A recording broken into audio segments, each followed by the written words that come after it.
Hey everyone, I'm Mike Brooks. We are keeping you healthy and we're saving you some time in the Shape Your Future Healthy Kitchen.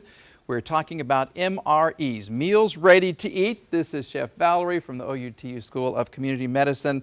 And I am seeing this on Facebook. People do want to save time these days, and you can also call this meal prep. Yes, definitely. Okay, that's another little buzzword right there. But we're putting a healthy twist on it.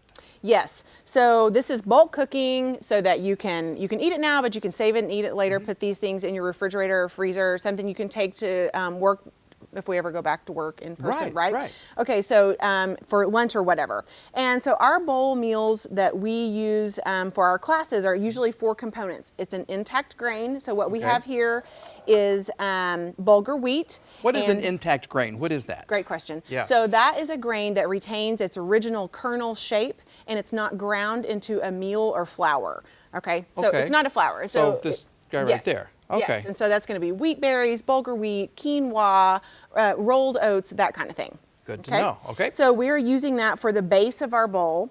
And I'll just go ahead and start assembling one. But so the base, you can tell this is not hot. I made this a little earlier. Hands of steel. Okay, so a little bit of the bulgur wheat. Our recipes make 6. So I have that here. And so you're just going to evenly divide all of these ingredients by 6 to make your refrigerator or freezer meals. The next thing that we have are some greens. These are collard greens. These are collard greens. Yeah. They are so delicious. I think they get a bad rap sometimes because people think they are bitter. It doesn't take much cooking to make them not bitter, but you do want them to be bright green and beautiful. If you don't want to take the time to cook them from fresh, definitely how easy is that? Yeah, get the freezer ones. And when you do cook these, be sure and take the rib out because that's one of the things that's not good. So it's like kale. You don't want that middle part. You don't want the stem, the rib. Okay, yeah. Okay, so remove that rib.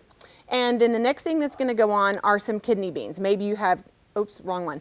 Maybe you have kidney beans. Maybe you have black beans, any kind of beans that you have, dried beans, canned beans. We do like the low sodium variety, but if you are not going to choose a low sodium or they don't have that kind, be sure and rinse them because if you drain and rinse the beans, it gets rid of 50% of the sodium. Oh, really? Yes. Okay. Huh. And then the next thing that we have are some carrots. This could be sweet potato, carrots, turnips, beets, any kind of vegetable. I mean, it could be broccoli. It doesn't even have to be a root vegetable. Yeah. Anything that you want to put on top.